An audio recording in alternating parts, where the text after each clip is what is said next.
Right, hello Year 12.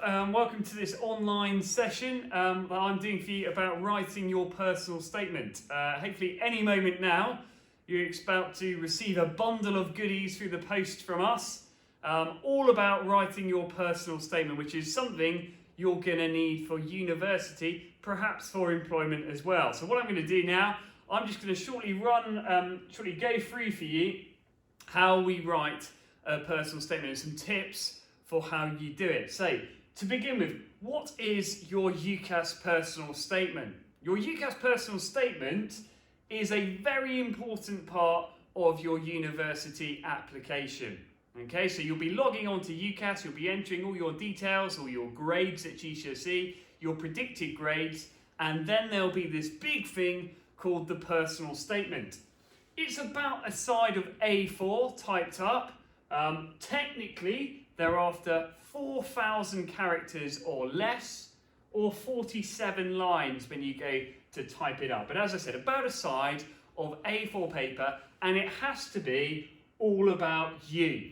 This is your chance to sell yourself to the university, to particularly sell what motivates you to apply to that course or that university, and to convince them that you are suitable for that course, that you are a good fit. Okay, really important part here of your university application. Now, before I say anything else about it, one thing to say about your personal statement is it has to actually reflect you. Now, I don't know if you saw or have seen these statues before. This statue here was a statue of Cristiano Ronaldo, which was unveiled in his local Madeira airport. The problem being, didn't actually look anything like him, and so actually it led to a lot of ridiculing, and they had to make a new one, which I still don't think actually looks that much like him. But the point being, your personal statement has to reflect who you actually are. Okay, partly that's just one of our values, integrity, but actually admissions tutors at universities can see through a personal statement which isn't really who you are. Worse still, if you go to a university for an interview and it doesn't match up, the person sitting in front of them with their personal statement, then you are really in an embarrassing and actually a bad situation. So, make sure above anything else we say that your personal statement is you and reflects what you are like. Now, two key questions you're trying to answer in your personal statement. Two things you're trying to get across to the university. Firstly, why do you want to study that course?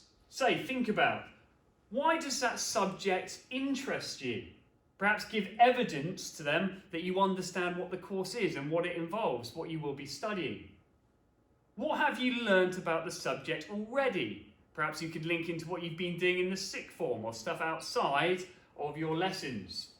And are there any activities that demonstrate your interest in the course? Okay, so what have you done to demonstrate that you really genuinely love maths, or that you love economics or history? Secondly, the other big question, why are you suitable to study it? What makes you a good candidate to study that subject? And so we're looking at things like, what skills and experiences do you have that will help you succeed on the course? What have you done to develop your knowledge of psychology, if that's what you're applying for? And again, what evidence is there that you have read about, studied, or gained experiences of your subject outside of just your A-level courses? Okay, we're looking at what have you done outside of the classroom which can help you stand out as somebody who really would be suitable to study that subject. Now, what we're looking at here is what admissions tutors at universities would look for when they get a personal statement. What are the key things that they are looking for? Well, they are looking for evidence that you are motivated and committed. They want students who genuinely want to go to that university and study that subject.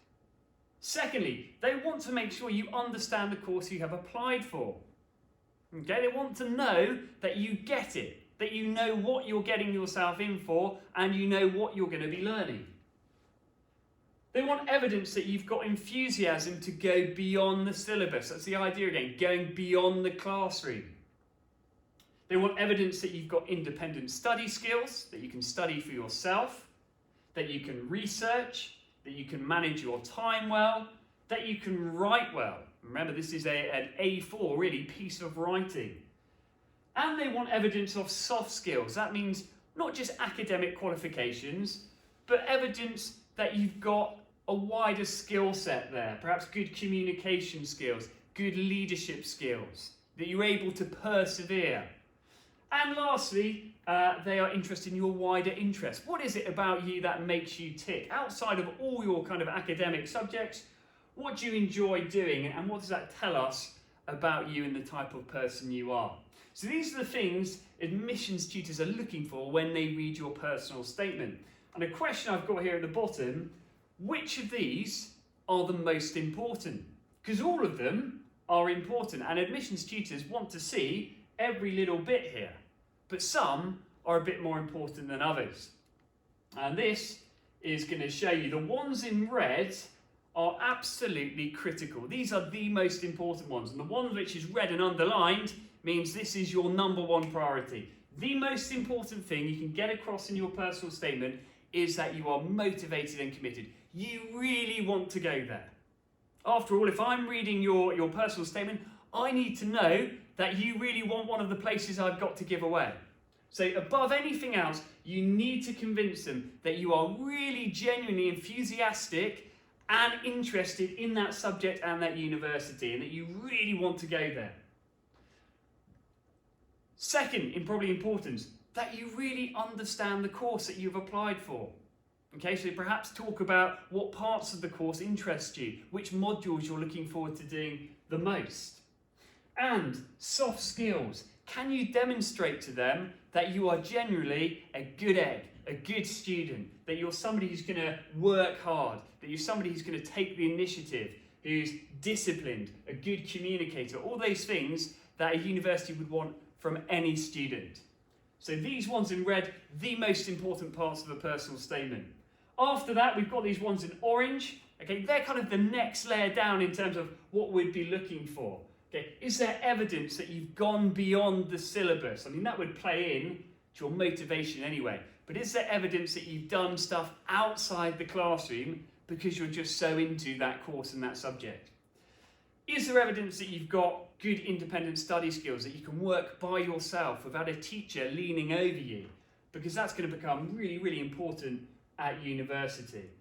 And have you got evidence of enrichment? And we've done a lot of work since you began Year 12 working on experiences outside of academia, experiences to develop you and your interests. So that's what we're looking for. I guess what I want to spend the rest of this time talking about briefly to Year 12 as you begin to write your personal statement is my 5 top tips, 5 things above anything else to be thinking as you write your personal statement.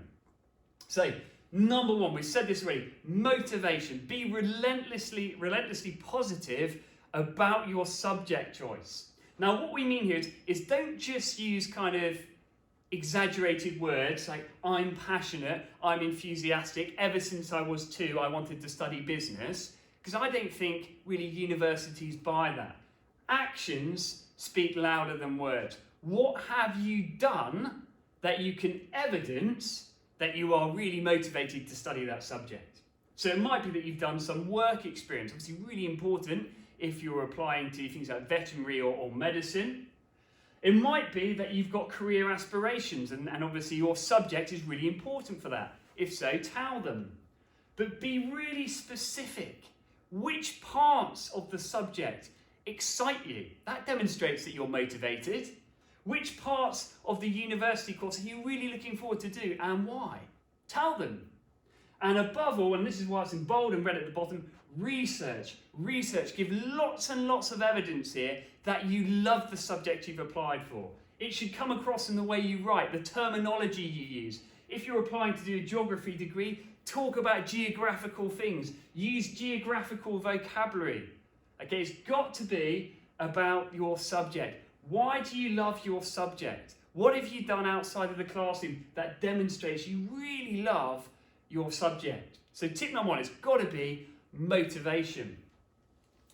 My tip number 2 is structure. So important that when you write your personal statement, there is a clear and easy to read structure to it. Okay, we recommend these 3 parts. The first part of your personal statement, why do you want to study the subject? Okay, we've talked about that already. The second part, why are you suitable to study the subject? What skills do you have? What characteristics do you have? What experiences have you had which make you suitable? And lastly, what else have you done? Your enrichment, your wider experiences. And we're looking here at a maximum 30%. Okay, so we're really looking at 2/3 or 70% about the subject, why you love the subject, why you'd be good at the subject, and really just a third at the end about your wider experiences and your interests and hobbies and things like that. So structure, really, really important, because the admissions tutors are reading tons of these personal statements and they want something which is easy to follow. We've sent you out by post the following sheets from UCAS, which just help you in terms of brainstorming what to write and in what section they would go in your personal statement. So do make sure when you get that envelope that you have a look at these sheets, which will help you structure it. Third tip, wider reading. Really, really important, massively important. Of all the personal statements I read through, the most common feedback I give is no evidence of wider reading. This comes back to the point about motivation, the point that actions speak louder than words. If you're really into a subject, if criminology fascinates you, if accounting and finance is kind of just the dream of your life, like you claim it is in your personal statement, then you need to back it up by showing that you've read about it, you're interested in it. You've gone away, you've read articles, books, you've watched documentaries, you've got some really big name authors you've read the topic about. So you've got to give some evidence that you've read around it. So find books or articles, your subject teachers will be able to help them. Just send them an email and ask them what would be a great article, what would be a good book to read to support my personal statement. Look for online courses. FutureLearn run loads and loads of courses on any topic under the sun. Really, really important. Don't just list what you've read. That's not interesting. Doesn't tell me much if I'm reading a personal statement. What's much more important is, what did you get out of it? What did it teach you about the subject? Why did it interest you? Okay, why did it captivate you to think, I want to study that at university? Right, tip number 4, reflecting back. Okay, this is important. It's something that students don't do a lot of, so it's one which is an easy win. If you do this, you'll stand out quite well. All we mean by reflecting back is making it really clear that you have researched and know about the course you want to study, and then you parrot it back to the university. So you might want to go to the University of Liverpool to study performing arts.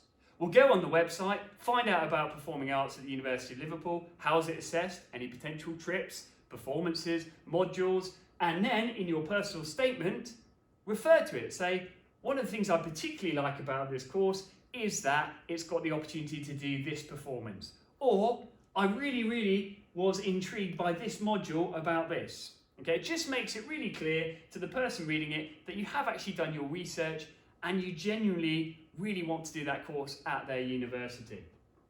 Tip number 5, last one, evidence. Evidence. Always back up any claim you make in your personal statement with evidence that supports it. In other words, you can only talk the talk here if you walk the walk. There's no good making huge claims about how you're kind of a great team player, how you always meet the deadlines, and how you've just, exude hard work and perseverance if you can't back it up with examples which support it. Now, our general rule is ABC it. Okay, so any activity, anything you've done, okay, we need to ABC it. So here's your activity A. You've got to talk about the benefit, that's the B. What was the benefit the activity brought for you? And C, how can that help you in your chosen course? I'll give you a couple of examples. You might have done our Young Enterprise team in Year 12. Okay, so you might say, outside of my academic studies, I have helped with the school's Young Enterprise team. That's A, activity. But what was the benefit, B? This experience has taught me the importance of communication and teamwork, specifically how to articulate my views clearly. So here's the activity linked to the benefit. And then lastly, how's that going to help me on my course, the C for course? This will support my ability to present my findings at university and to listen and learn from my peers. Activity, benefit, how it's going to help my course. Same again, 10 tours as an activity. What's the benefit? This experience demonstrates my commitment to training and my dedication to overcome struggles. That's the benefit. How's it going to help me in my course? This will support my studies at degree because I'm used to working hard and I will not give up easily when faced with new and challenging content. A, B, C. Anything you put down in your personal statement, you've got to support it with evidence and you've got to link it to how it's going to help you. So, our 5 top tips for doing your personal statements for Year 12. Show that you're motivated above anything else. You really, really want to do it. Make sure it's really well structured, easy for the people to read.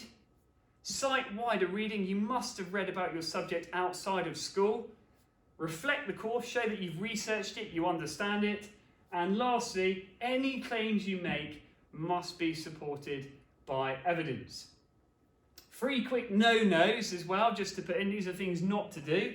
Firstly, be careful about exaggerated, over-the-top language.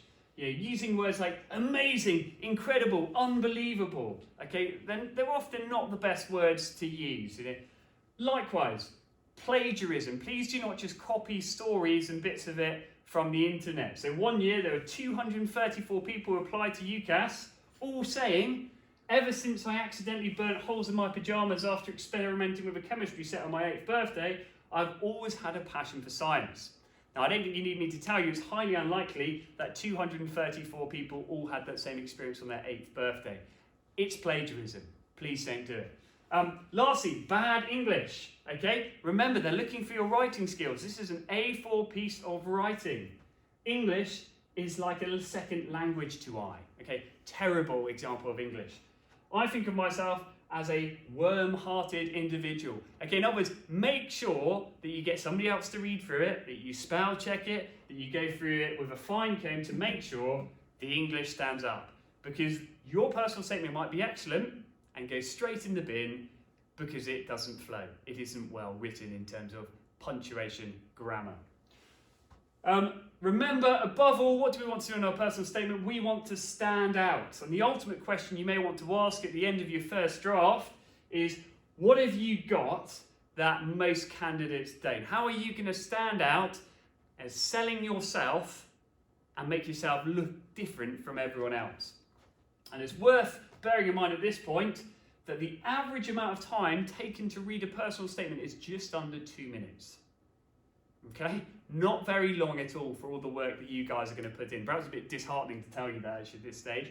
But it just shows you, you've got to catch their attention. It's got to be clearly structured because they're only going to spend 2 minutes on it. So what can you say to wow them in that time? So that's about writing personal statements. I hope it helps. Just to go over a few basics and a true or false. I'll do it with you. You can play at home and pause it and guess whether it's true or false. Question 1. Can you write a different personal statement for each of your course choices? You're going to get 5 courses you can apply for. Is it okay to write 5 different personal statements? True or false? False. You only get 1 personal statement. That makes it very difficult, particularly if you want to reflect back the research you've done about the courses. You are only allowed 1 personal statement. It's got to be for all your courses, so be careful there. Question number 2. The UCAS software has spelling and grammar checks to help you. True or false?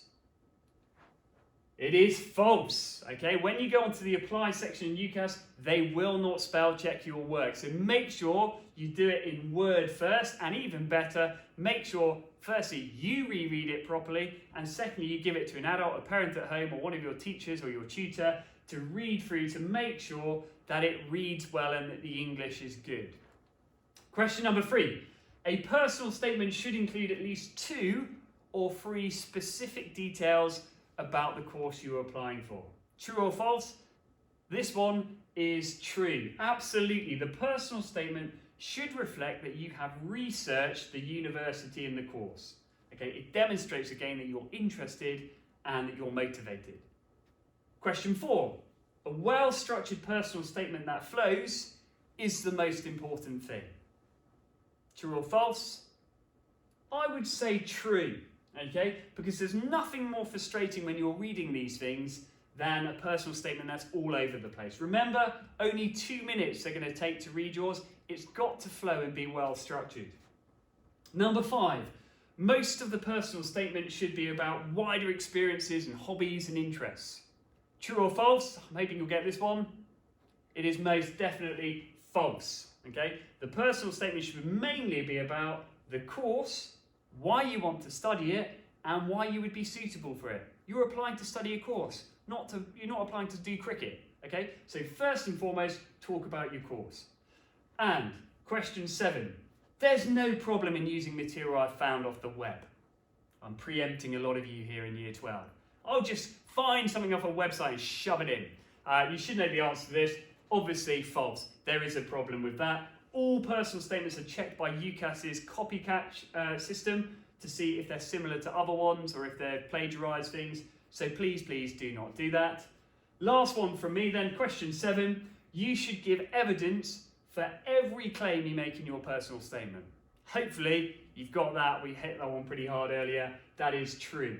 Okay, every claim must be supported by evidence and you must link it to how it will help you at university. Now, just to say, when you've got your envelopes, we have given you a pack of 5 good personal statements to look at, to use to help you structure your own one. So do make sure you look at those personal statements. Some of them are very, very good. You might think that's a bit, it's a bit too good for me to use. Well, that's okay, but if we give you a perfect example, at least you can do a pretty good first draft from it. And finally, just a reminder, your personal statement has to be actually reflecting what you are like. Okay, it must be about you. Now, if you've got any issues with your personal statement, please do get in contact with the school. I myself am very happy to read through them, as is Miss Dickinson. Your tutors are still at home. They're still being paid to support you. So by all means, send them an email with your draft as well for them to read through. I hope this has helped. Brilliant. Thank you very much.